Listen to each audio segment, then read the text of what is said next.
Bonjour, Ezalinga Yo Abino Manimantisa, autrement dit le sniper de YouTube.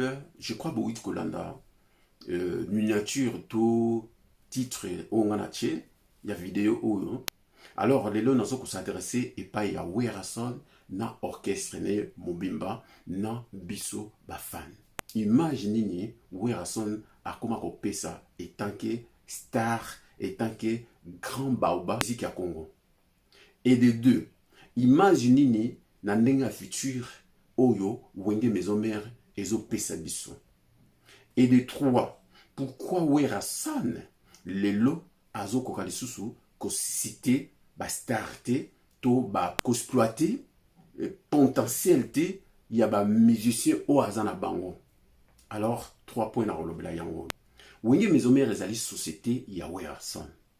Ceux qui wenge maison mère ezo marché mabe, c'est que Werason moutazo marché mabe. Tout se voilé ba facette. Surtout le bi vérité ma pate koko yate. Juste que et comme ma bisu na chemin moko dans le sens pour tout ça na conception moko constructive. Orchestre na bisu lelo so kene mabe parce que Werason a comment se comporter mabe na société na ye. Omoni na ba mboka oyo lokola ya ba mendele. Tant aux en société. Ceux qui ont un esprit de travail, ceux qui ont un esprit à anticiper et l'autre o et qu'il y a bébé ça image entreprise na yo, ceux qui ont un esprit il y a créativité, ceux qui ont un esprit il y a qu'on détecter ba talent, toujours société na yo et que vous allez crédible et que vous allez paix exemplaire na kati ya région na bino, to na ville na bino, to na pays si ko vende. Mais biso lelo c'est plus le cas. Wenge maison mère ou ezalaki envié et pas un musicien ebele na Congo, c'est plus le cas. Si c'est plus le cas, qui a la faute? C'est Werason. Werason moutaza na faute. Pourquoi Werason a la faute? Le total a ba musicien. Ba musicien tant bazo répéter, répétition ou ezali a wenge maison mère, c'est-à-dire que première personne oyo akozala exemplaire ezali Werason, mais c'est plus le cas. Bokolo bananga parce que azaya mokolo a comme mokolo maintenant to bana mona Michael Jackson tant bazo répéter bangonde bato ye moko nanu mutazaka liboso. Liboso dans le sens que c'est-à-dire que orientation ya ba chant, orientation ya na sens scénique, orientation na sens ya nyonso quoi. Il faut aller exemplaire, mais c'est plus le cas avec Werason. Werason a comme téléspectateur. Werason a comme fan yemoko ya orchestre na ye. C'est-à-dire fan ya yemoko ya orchestre na ye que ba musicien na ye faut ba sala di 90% to 95% ye avant di wana zotala ou akoloba babiloko moko oyo ezo mema toujours ko dégrader image ya wenge maison mère. Voilà esika oizo laksaki Werason état d'âme naie ezala réaliser sous na sens ya arte. Art naie o akoma rosala et comment le sous arte dans le sens pour na koyeba ko atteindre ba objectif na sens que aiba kozala toujours na pilier to na conception ya ba ambition ya qui est star. Parce que qui est star ba eba ko construire en haut de jour au jour. Kozala star ezala raté donner d'un coup boy. Non. Mutabota makastar razalité. Mutunde a pensaka grandeur na ye na art na ye. Après sikoyo et loko yo kanisi na esprit. Faut yeba siko ko matérialisant. Siko Werason c'est-à-dire que azalaki star dans le sens tant wabandaki ko yeba ko matérialiser esprit à conception ya ki star. Mais lelo c'est plus le cas.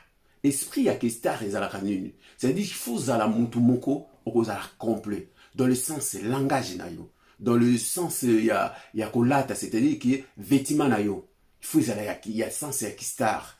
Dans le sens où ils allaient présentation na yo, c'est-à-dire tant aux autres les canaux réseaux sociaux, na ba télé, faut ils na sens ya ki star, na sens ya composition na yo. Banze mon autant aux composants, faut ils na sens ya ki star, na sens ya ba mélodie na yo, na sens ya ba musicien ya ba collaborateur na yo.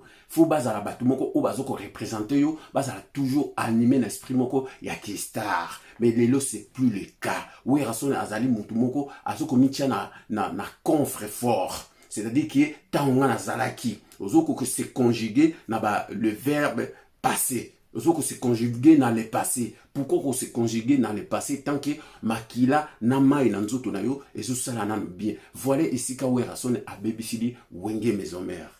Ezali ki par rapport ya yemoko. Yemoko wera son atikala mutu moko o azali stagné to azali stationné dans le sens na conception ya kozala ki na sala déjà combo na kosala susu effort pour atteindre objectif dans le sens ya art na ye. Wera son amitika dans le sens moko ki a comment vivre comme tout le monde. Qu'est-ce que ça veut dire? Mutu nyonso azali na vie professionnelle azala na ba limite moko to ba norme moko oyo akoko franchir te. Mais wera son a comment franchir ba norme oyo ezali ki musicien oyo akoko franchir te. C'est-à-dire quoi? Comme il voit na ye ezali instrument voya musicien nyonso ezalaka instrument.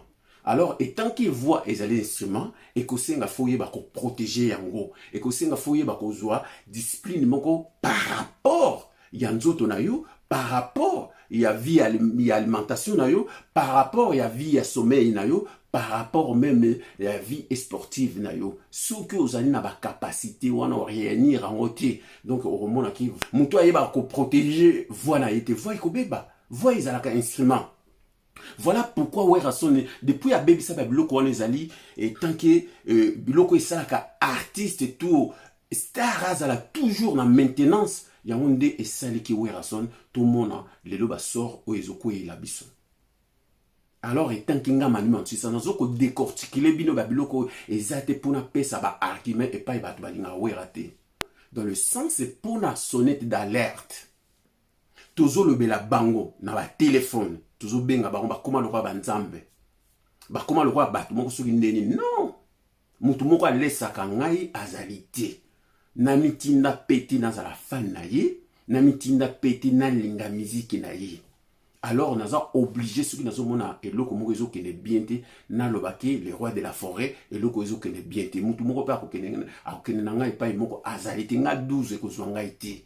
Parce que na kenegeti ko sala mandia ya kilibanga na kenegeti na sala ki mandia ya kozuyeba na non ko yeba na posa na ngoti na posa oyo wera son yemoko a mesana sakabiso ya kobimisila kabiso ba biloko moko ya bien ba musique moko ya bien lelo sikoyo azali su na sonité ya koyeba ko ridiculizaka toujours ba fan na ye parce que biso oyo bino bozana sima ba clavier boyaka au commis commentaire au fingi manu mansisa au fingi batu mususu o bazo ya ko critiquer pour musala kende bien mais biso to exposa banzoto na biso to exposa ba bilongi na biso to exposa o ezali ba vie na biso batu mususu ba benga biso batu mususu ba lobela biso ba menace to zwa kango na komba wera son mais jamais na liaka na komba wera son loin de là.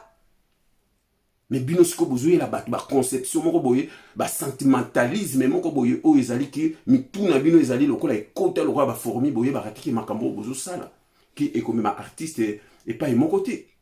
Combien de fois manu mantisa na ya na projet ya le no sarawe pour na koyeba ko booster artiste na réseaux sociaux. Mais quel que soit yemoko artiste, quel que soit orchestre, quel que soit biso ba fan mutu moko a comprendre ya ngote.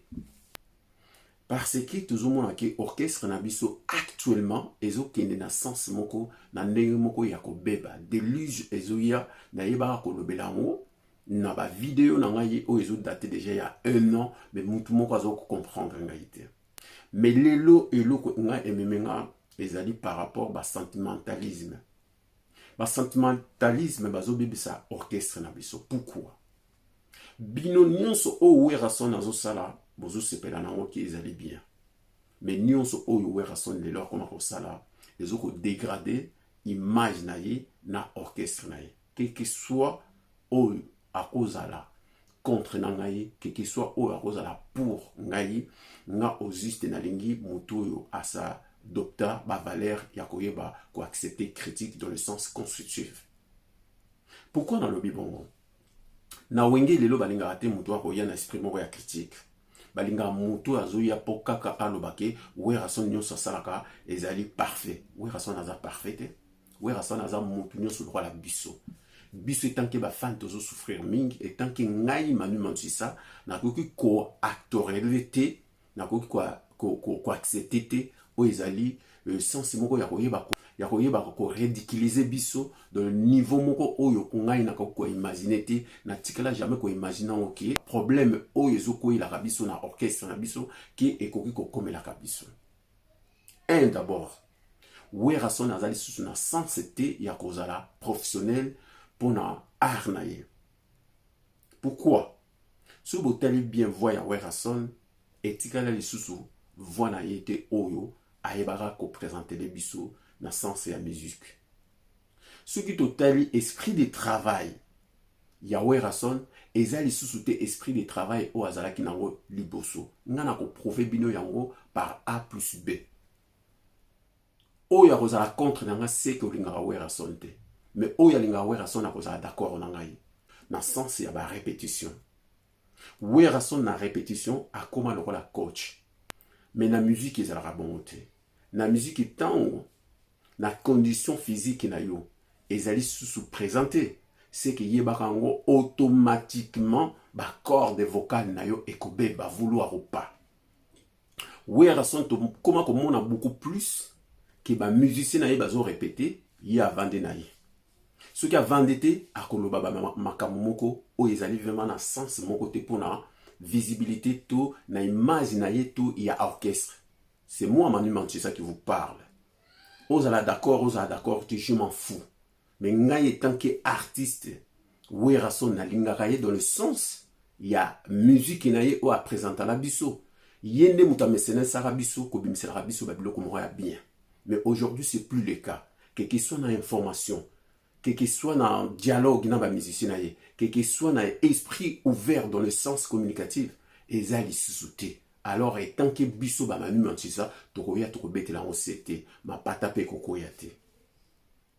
Werason ezolakisaki aza musicien moko ami respectaka lisusu te dans le sens professionnel. Pourquoi na lobi bongo? Boyuka voya Werason tan ozoyemba.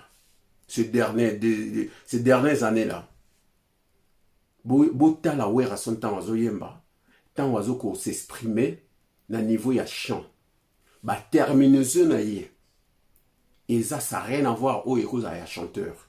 Plus ils allaient plus dangereux par rapport à ba acte na bino.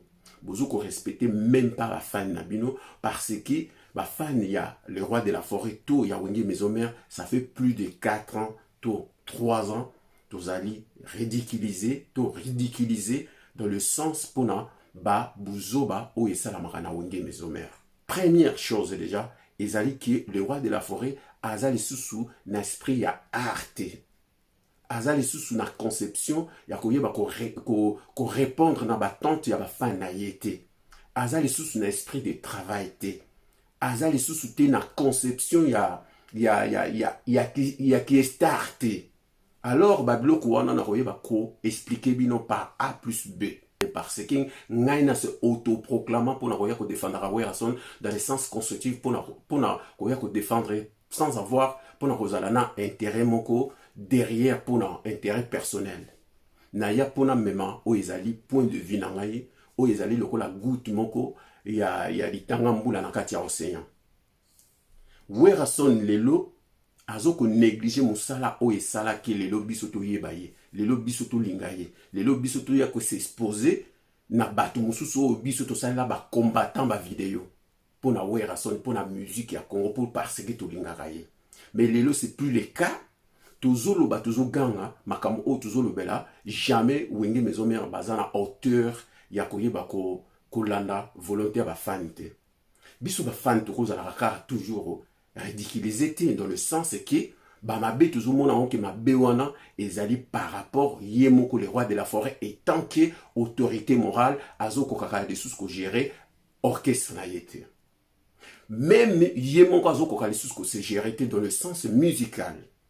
Ba fanakui tito bato bazali bandimi oyo bazali ba sentimentalisme pour comprendre en réalité bozali bato moko inokide déjà par rapport à la conception oyo ezali na sens moko destructive mais ngai nazoya na sens moko ba critique moko oyo ezali constructive pour na ke Werason na orchestre na ye na ba musicien na ba ko changer pour bazala na état d'esprit il y a travail mais lelo c'est plus le cas.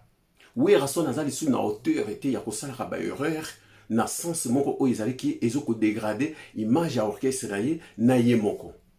Mais tout à la Werason dans le sens il y a voix na ye ba corde vocale na ye. Tout à la Werason dans le sens il y a travail comme par exemple oyo e bengami lokola ba répétition il y a orchestre na ye.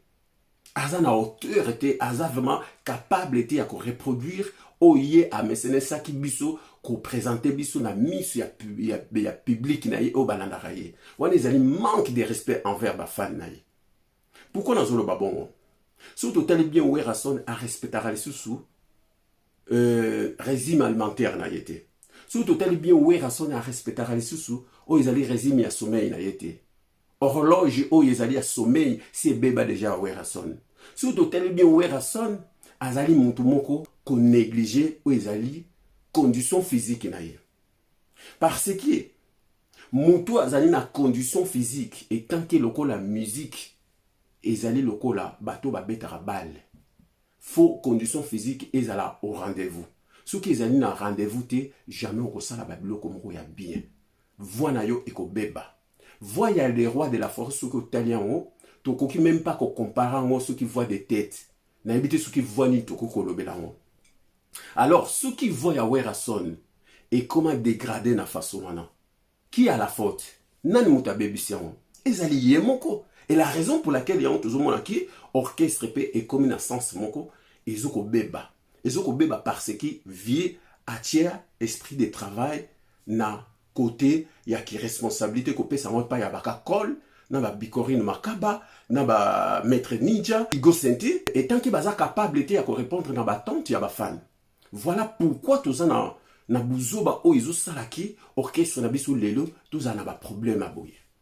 Problème nous c'est l'équipe ya Zénith. Information moko o l'équipe ya zéro ya buzoba. Problème o ezali ya ba Sankara ba Kerer na ba ba kol zéro.